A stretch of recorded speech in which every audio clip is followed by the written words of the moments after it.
আজকে আমার পছন্দের ফল কটবেলের ভর্তা করলাম।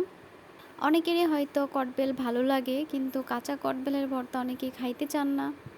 খাইলে হয়তো অনেকের কাশি হয়, তারপর একটু কষকষ লাগে। সেজন্য কিভাবে খাইলে একদমই কষকষ লাগবে না, খাইতে অনেক বেশি টেস্ট হবে, সেটাই আজকে আপনাদেরকে দেখাবো। কটবেলের ভিতরের অংশটুকু খুব সুন্দর করে বের করে নিতে হবে। এই যে আমরা বের করে নিচ্ছি। এই যে আমাদের বের করা শেষ হয়ে গেছে একদম।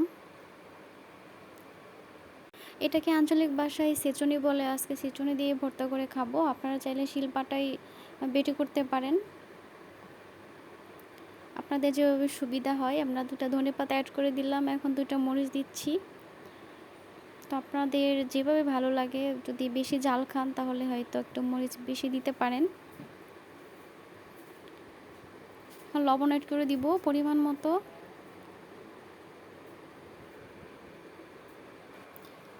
এইভাবে খুব সুন্দর করে সব কিছু মিশাতে হবে।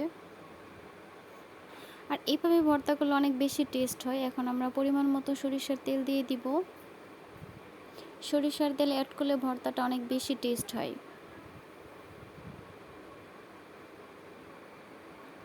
এই যে হয়ে গেছে, দেখেন কত সুন্দর, খাইতে অনেক বেশি টেস্ট, অনেক বেশি টেস্ট লাগে আমার কাছে এভাবে খাইলে। আপনারাও একবার খাইতে পারেন।